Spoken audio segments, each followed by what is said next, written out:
Hey everyone, welcome to our manufacturing show. I was really excited, but as you can see, I got a plant here today. So we're just gonna bring it in real close, talk for a second until our guest shows up. You know, there's snow blindness in cats, and it's a really big thing. And I wanna make sure that everyone is aware of that because, you know, there's just so many cats wandering around, running into stuff. You see it every day. You know, there's just, what can you do? You know? Oh, Trevor! What are you doing? That was my plant. So, I guess we're sitting here between two ficuses, huh? Fikey? Fici? Maybe. Yeah, fair enough. So, I want to ask you a question. You know, we're going to have you on the show today, and you were going to talk about manufacturing automation, real-time process monitoring. Does your real time allow you to be on time?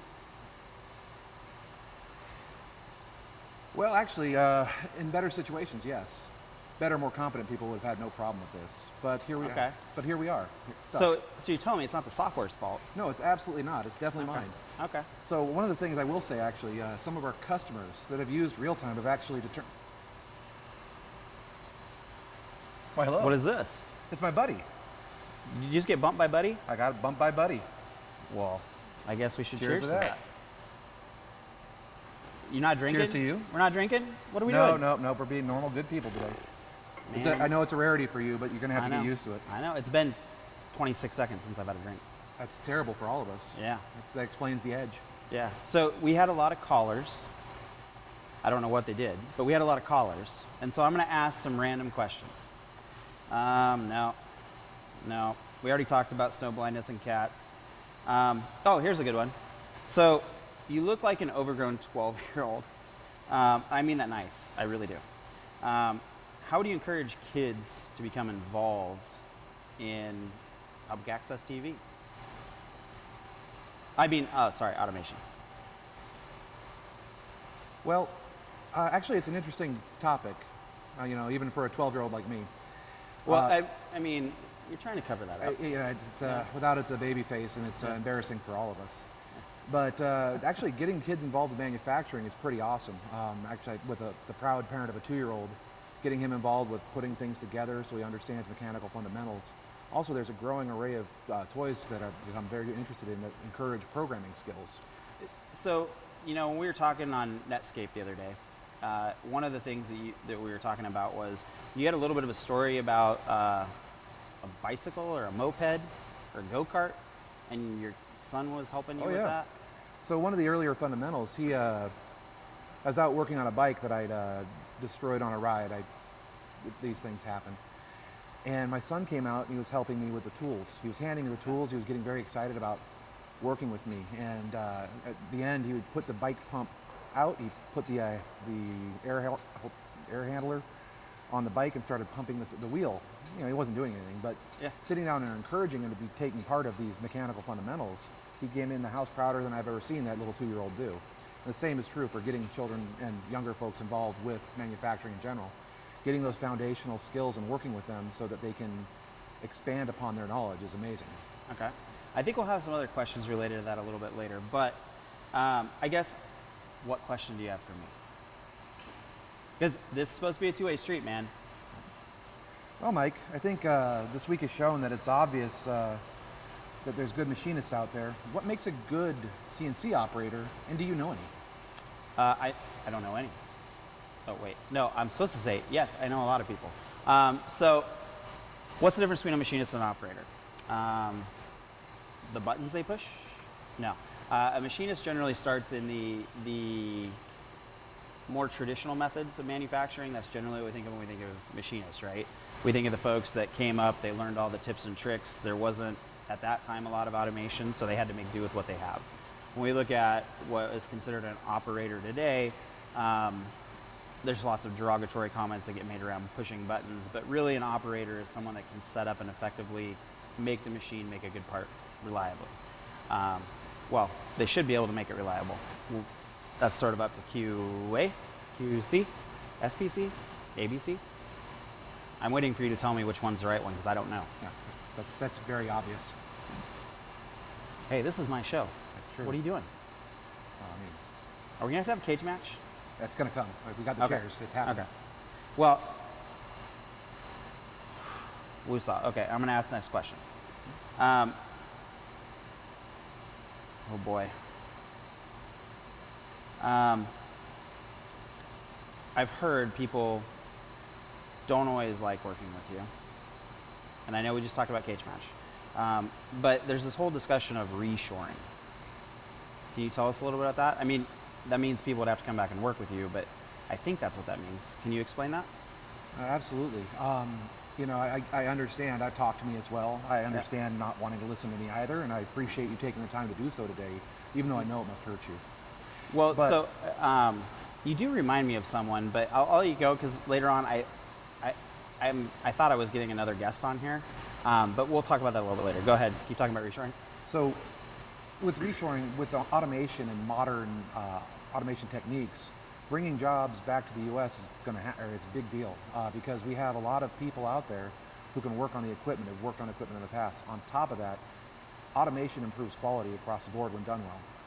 So the more automation you have, the more parts you can produce with fewer people, which means more manufacturing can be done, even in higher cost areas. So it's a win across the board for manufacturers. Okay. So what we're really talking about is we're talking about bringing software and cool things back, right? Right. So do you know any cool things?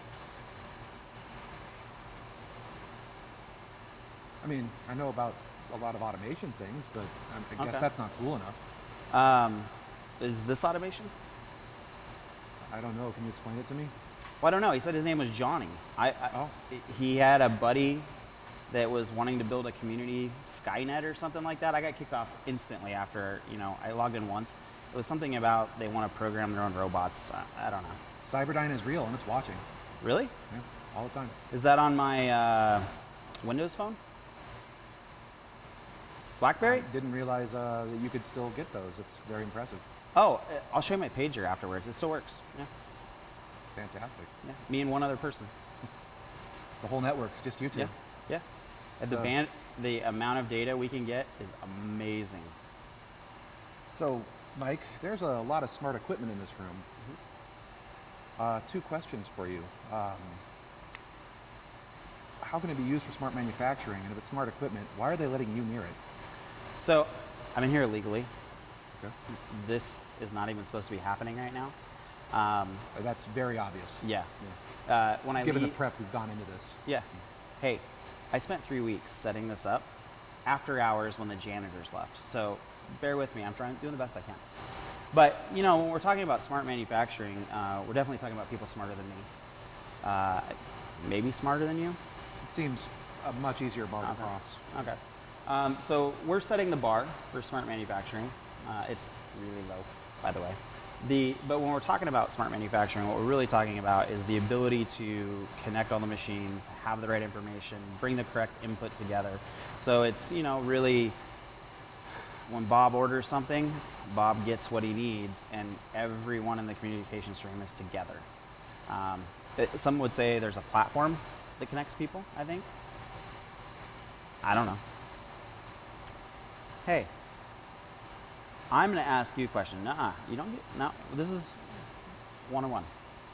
So how can IIoT, bifocals are getting a little rough, be worthwhile in a small scale or high mix manufacturing facilities?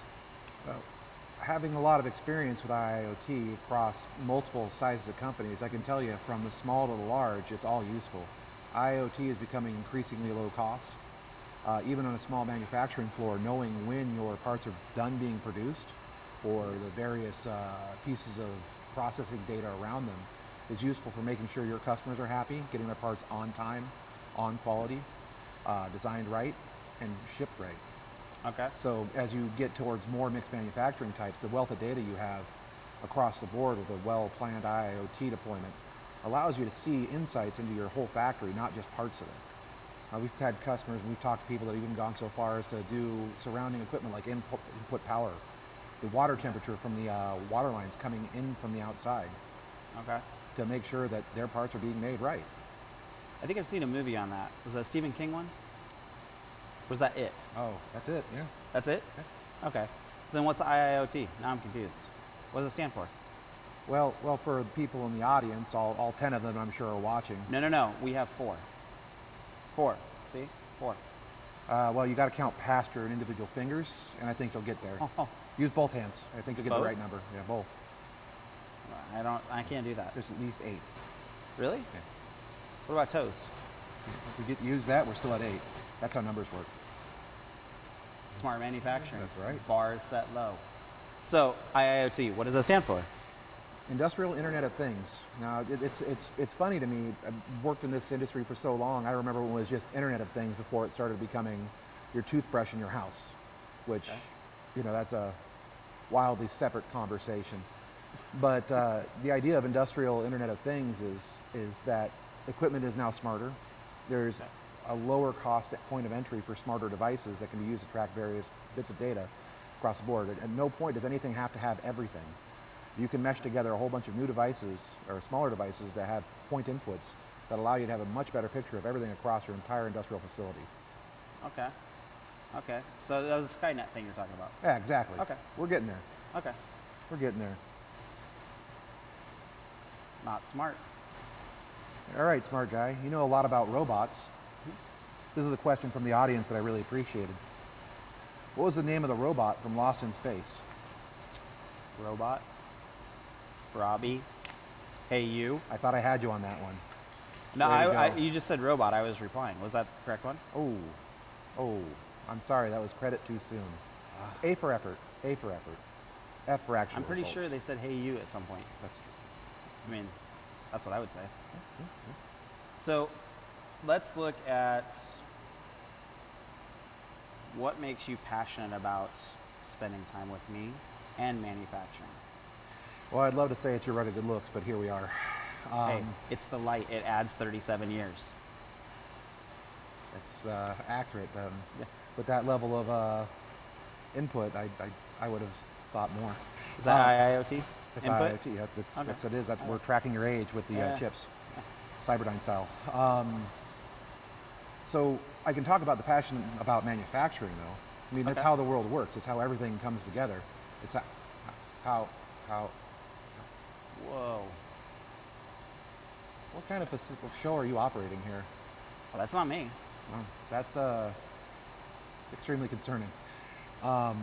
Just speak softly. Speak softly. Okay. We don't want to alarm it. No. Don't want to scare it. No. If we're slow enough, it won't know we're here. It's already hit me once. I don't know. It was a gentle tap. It was just a buddy bump. That's right. It's It was just a buddy bump. Yeah.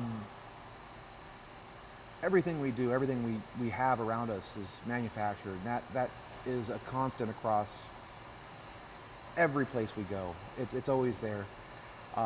And how things get built, how things get made, and how the entire world is served through manufacturing is always exciting to me. Understanding how from supply chain up to delivery, it's all a cohesive, amazing network of things running together with, in many cases, very noticeable glitches, so noticeable that they're so little that when things happen, we notice it immediately. Okay. Not just with IoT, but when we have shipping delays across the board, something that, if you consider the scale of where we're at right now, it's amazing that it can even happen. Yeah. And we have shipping delays, it's to the point where we just take it for granted.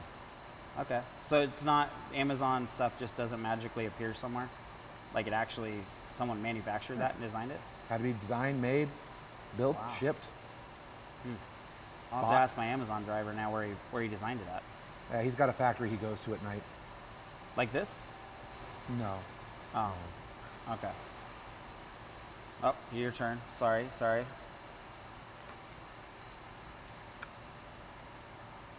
Mike, you say you're really big with manufacturing, but you're such a tiny person. Well, Can you explain? it takes a small man to handle big machines. And unfortunately, there are tight places you have to get to when you're taking the end mill like this and cutting by hand. Right? So you can rotate your wrist at 10,000 RPM? Yeah. 6 or 7 Red Bulls. Easy. Yeah, fair enough. That's impressive. Yeah. You know, I can see why they say you're big on manufacturing. Yeah. I mean, you should see my friend Three Finger Johnny. I thought Johnny only had one hand. He's No. This back. is Johnny 5. Ah. That was Three Finger Johnny. Different Johnny. Yeah. Different Johnny. Yeah. different Johnny. So, is that a Lego? I've been afraid of making eye contact, so I'm not sure. So, I think you were talking about kids earlier. You were talking about how do we get them in manufacturing. And then I see this Lego.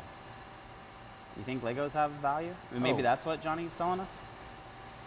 Well, I can see that they're probably still valuable for you as well. Hey, I do all my designs with Legos. It's very obvious. Yeah. Actually, yeah. Like I said before, you let me definitely finish the sentence I was on. Toys have become much more prevalent that allow more engineering design. Lego's been around forever, and they've just gotten more and more intricate as time has progressed, down to robotics programming and beyond. So it's a great entry point for automation and even IoT solutions now. There's like PLCs and things like that you can do with Legos, right? Absolutely. Yeah. It's to the point now where even my 2-year-old's putting together fortresses and blocks and ships and loving it. So I can't wait for him to get to the more complex sets. How do you handle child labor laws with your 2-year-old doing work like that? Well, he's got small hands and he's slow. See, So I don't produce much. Small people manufacturing. Been setting that up all day long. That's how it goes. I mean, all night long. Sorry. Whatever. I don't know. So,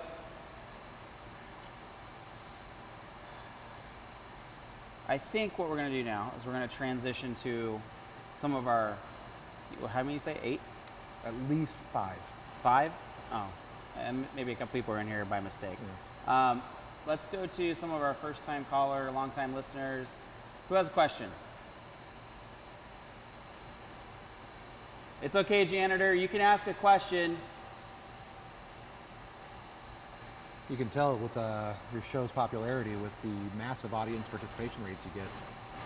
Well, this Is one of those people your mother? She wants to see me succeed. And yet she's here. I know. Who drove me? Guess it saves on gas and is green. Yeah, it does. Oh, I think there was one. There was one that came out about how the software make the world a better place when it comes to manufacturing. Well, I think it goes back to everything we talked about previously. With more data, more information coming in, you can make smarter, better, faster decisions, design it right the first time, less waste. It feeds into sustainability in a big way, from shipping optimization, from part optimization, to using less materials, to using the right materials the first time. Just less waste overall and less emissions and less footprint across the board. Makes sense. What about... you know a lot about waste, I'm sure, with this show. I'm trying my best, man. I want cut real deep. Your best is really good. It's the best I can do. The best shave you can get? No. I didn't realize you were a razor. You could tell because of the sharp wit. Yep. I tried my best. So, when we're talking automation and software, I was watching this show the other day.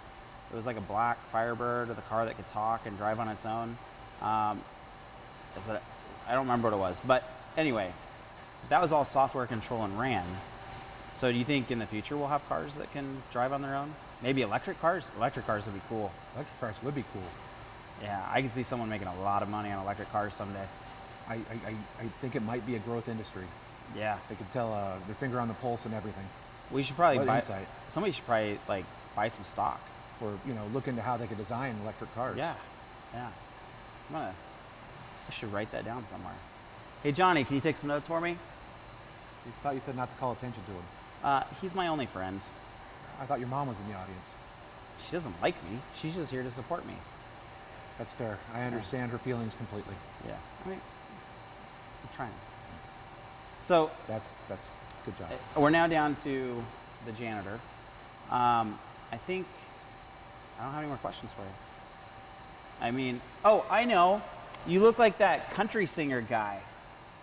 That's who we were supposed to have on here. But Wait. hey, I love talking automation. So this was a good second choice. Well, I wish I could say the same. For what? The country singer guy, you like him too? I've run into his fans on more than one occasion. Yeah, he sings. This is why I don't wear hats anymore. Yeah, he sings a really good country song. I don't know what it is, but it's really good. That's, you know, it just comes on the radio sometimes. But anyway, I cannot thank you enough. I cannot thank the janitor and the 2 people watching. Hi, Mike's somewhere. mom. Her name is Barbara. At least address her correctly. Anyway, Hi, Barbara.